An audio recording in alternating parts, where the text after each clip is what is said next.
I'm live on Facebook. I'm George Bryce. I'm at Star Racing.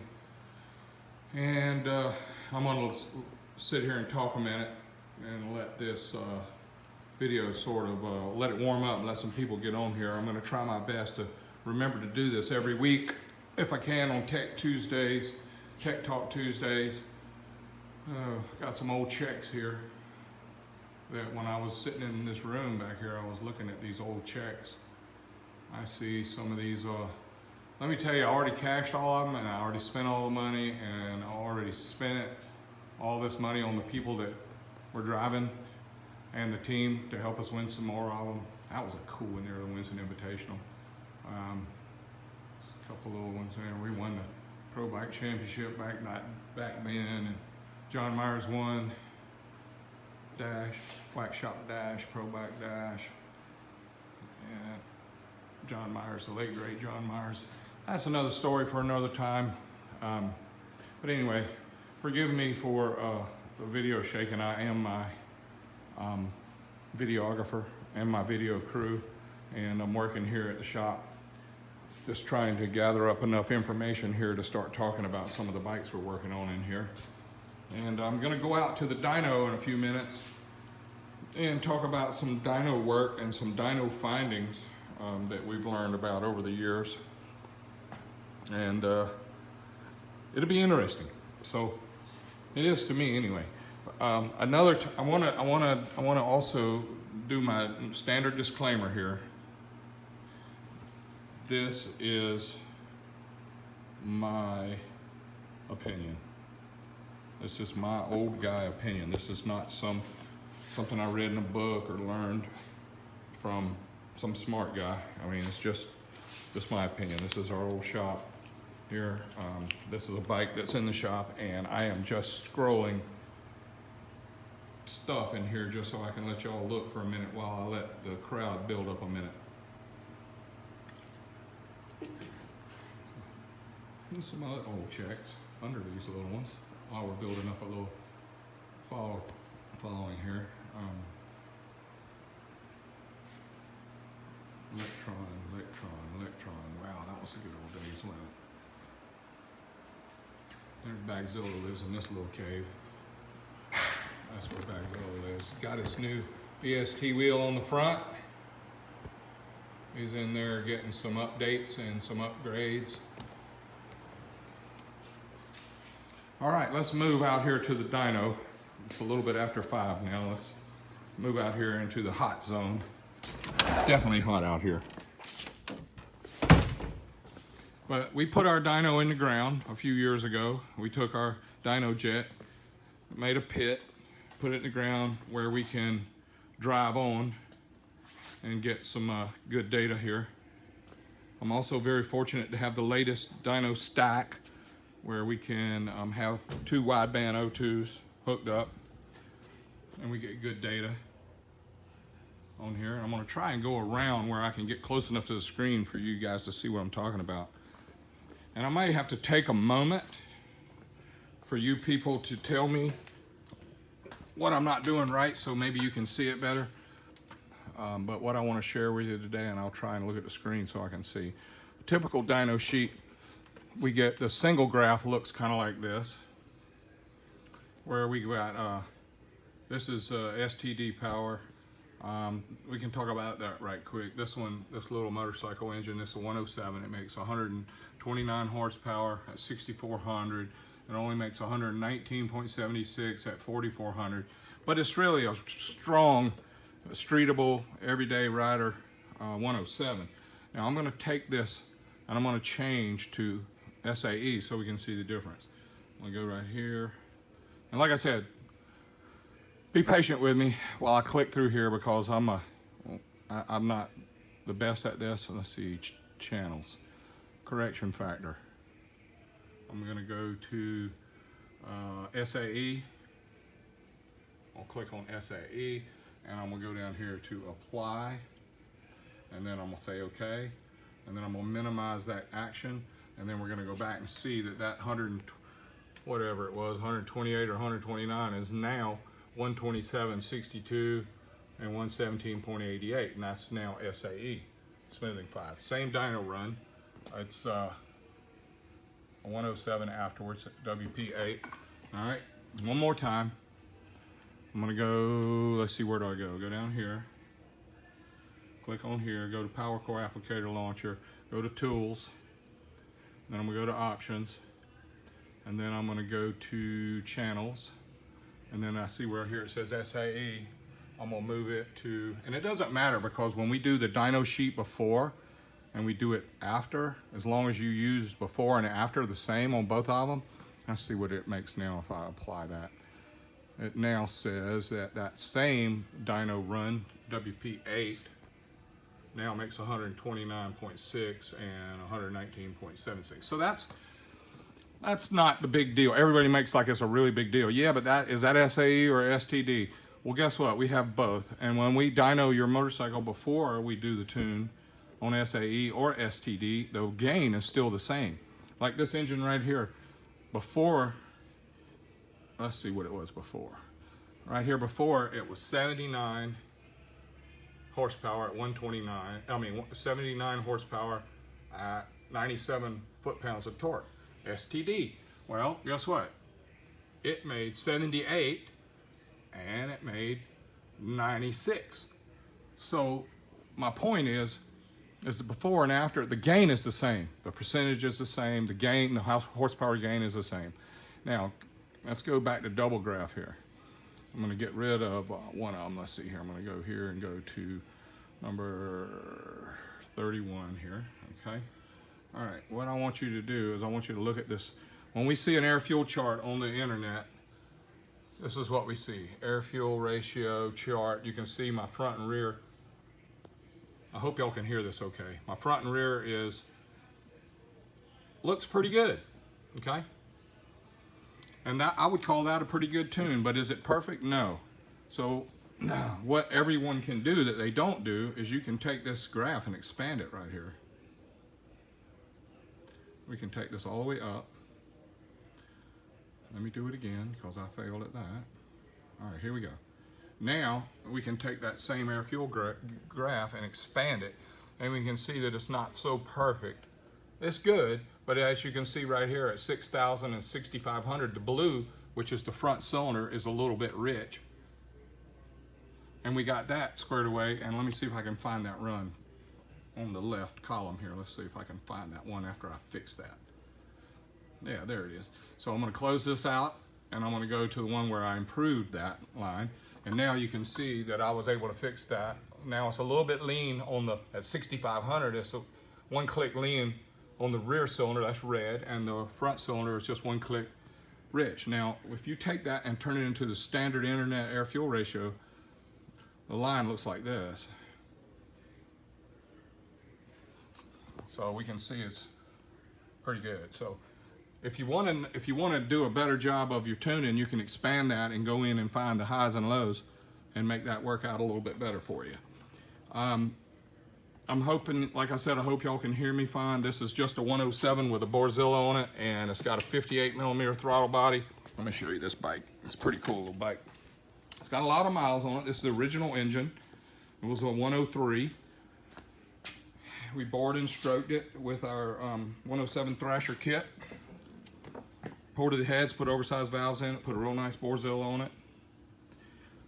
We picked them up, I don't know, what is that, from 79 to 128 or so. So we picked them up a good amount of power, and it's got more everywhere than it had.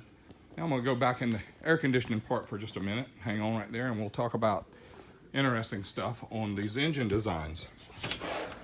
Everybody still okay on hearing me? I'm sorry about the shaking camera. I'll try and be, when I'm having you focus on something, I'll try and do a better job on being still. All right, here's an old 126 S&S engine that we just built and repaired and made everything right on it, okay? I want to tell you about the engine design here.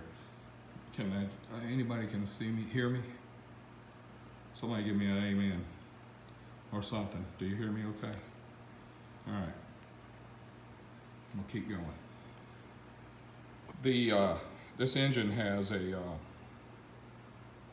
it's a 45 degree front cylinder and the rear cylinder, right? The really interesting thing about these, the part that's interesting about these, thank you for that, amen, is the rear fires first, okay? Bang. This crankshaft rotates 405 degrees, and then the front cylinder fires. Bang. Then it rotates 315 degrees to the rear cylinder fires. Bang. Then it goes all the way around again, passes the rear, goes to the front to 405 again. Now, what's unique about that? Well, a 4-stroke engine, this is basic, okay? We have an intake stroke, we have a compression stroke, we have a power stroke, and then we have an exhaust stroke. That makes 720 degrees. So on these engines, what's unique about this design, which has been around for a century or more now, I think 120 years or more. But what's interesting about it is, and I'm sorry about my hands shaking, I must be hungry too. But the rear fires rotates all the way around to the front fires. That's why we think it goes boom, boom, what makes it sound different, boom, boom, but it's not. It is boom, boom, boom, boom, boom, boom, boom, all the way around, boom. So it's fire, coast, fire, coast, fire, big coast, fire, little coast, fire, big coast, fire. Okay, that's monotonous enough. But what that means to us in history is that gives this engine a lot of traction. It has a lot of time to coast. So when you're on the dirt, like back in the days when the XR750s were so dominant before everybody finally had it. It took 100 years or how many ever years it was to catch up with that.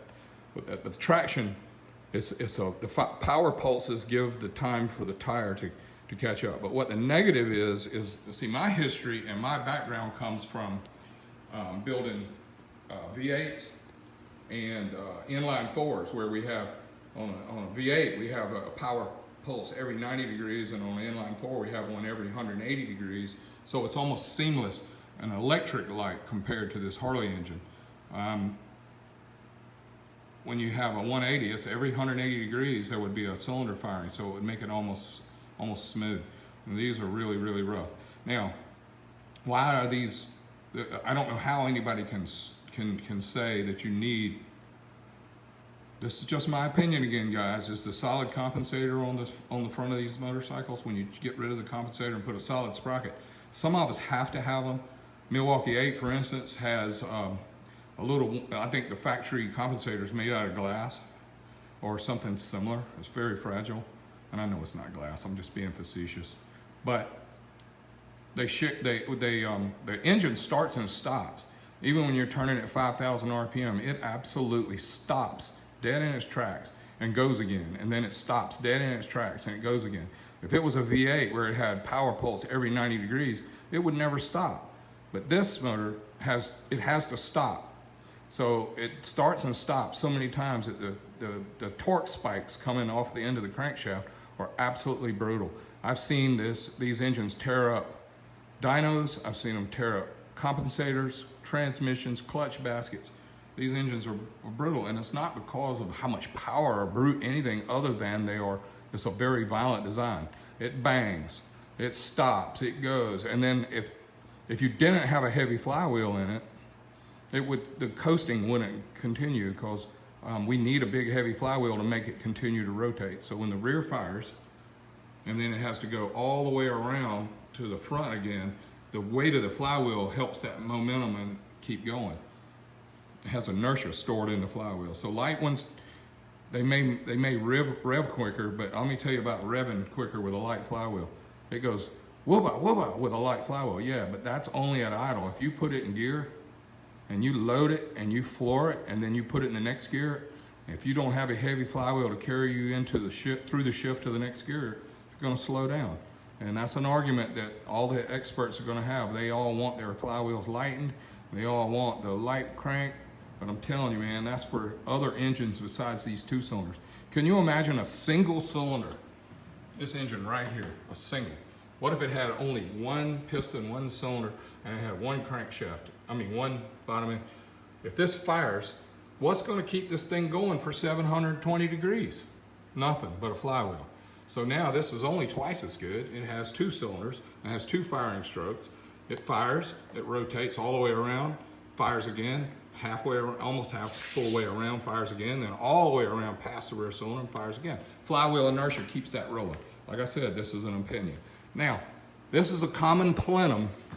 These Harleys, they have a throttle body, but they have, if it's a carburetor here, all the fuel goes into this common plenum and the cylinders draw on it what it wants.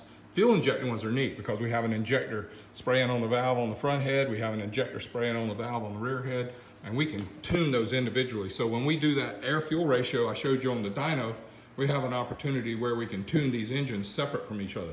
This engine is tuned better than this engine's tuned better than this engine. When you get them both tuned right, where they're both sharing the same amount of air here, and you're tuning the air-fuel ratio based on 2 wideband O2s to get the cylinders right and get each one puts out the same amount of horsepower, then you have a really, really good running V-twin. Now, over here, we have this little tool from Milch Racing where we can measure the crank run out. This is a pretty neat piece. This crank is in really good shape on this motor. It only has about 3 or 4 thou run out. And here's the common pin I was telling you guys about. And that bluing in there, that's the factory tempered heat treat for the races. A connecting rod is a very unusual piece of steel. It has lots and lots of heat treats. It has lots of surface hardness. The beam has to be a little bit surface hardness, and it has to be pliable so it can bend and flex. Down here at the bottom, it's got to have an induction hardened heat treated surface where the bearings can actually roll right on it without burning up. Wrist pin area has a little different heat treat on it. This one's got bronze bushings. Another interesting part about this connecting rod is this came from, I think, from the diesel industry, where it's little on top and big on the bottom, because these engines aren't supposed to be high RPM engines. And when they're high RPM engines, the piston tries to come off of the connecting rod at high RPM, and then the rods have to be stout. But on these engines, the power and the pressure and all the torque gets put down through the bottom of these rods. So therefore you'll see some wear in the wrist pin bushing where all the power was transmitted from the piston through the wrist pin, through the rods, and down to the bottom end. But anyway, that's a lot of technical stuff. I hope that's what more you guys want to see. I'm going to do a lot more. If I get a good following here and some good results and some good comments, I have about 50 subjects I would love to cover. And it would be great to hear from you guys. But that's part 2 of Tech Talk Tuesdays. Stay tuned as far as when we'll do the next one and what we'll talk about. But before I close, I want to say one more thing about the compensator. When you can run a compensator, they don't last long because it's metal to metal. They wear out. But it's a disposable item like a clutch. A clutch is supposed to wear. If you put a lockup or some scorpion or something that's really brutal on your clutch, it'll stop it from slipping, therefore it won't be a fuse anymore. We need a fuse. We need it to slip. We need it to compensate for the power spikes. We need the compensator to compensate for the rotational torsion twisting that we have built into these engines. And I understand, like I said, if you don't have the opportunity to run one like a M8, if you're going to go fast on M8, you're going to need to put a solid one on, because maybe one of you guys will get smart and figure out how to put the old twin cam Screaming Eagle style compensator on the Milwaukee 8. The splines and the shaft's the same, so I'm sure it could be done. It might just take a little bit of time and engineering. But anyway, I'm excited about those possibilities. And if you stop that torsional, rotational twisting that a compensator gives you, you're asking for trouble. You're asking for it to break something downline, which if you put a solid compensator replacement on, or a compensator eliminator, the clutch basket might be the next thing to go. The chain tensioner might be the next thing to go. The rear belt for sure, and then if you put a chain conversion on the back of the bike, and then you put a billet basket on the side, then the transmission comes out. Speed shifting from 2 to 3 with a solid compensator and a lockup clutch will blow third gear out. That's another story another time, but there's a lot of stuff to talk about here. And I hope you guys will stay tuned and hit me up for some comments, because look, last time, today, this is not the truth, this is not gospel, this is my opinion. And I know everybody has their own. Thank goodness we all have our own opinions, or we'd all be the same. But I'm just telling you what I know from what I've learned and what I think is right. And I wouldn't share it with you if I didn't think it was right. But I hope you guys can understand me okay. I know I'm from the deep south, and I've had some people from another country tell me that I talk like I have potatoes in my mouth. I'm sorry.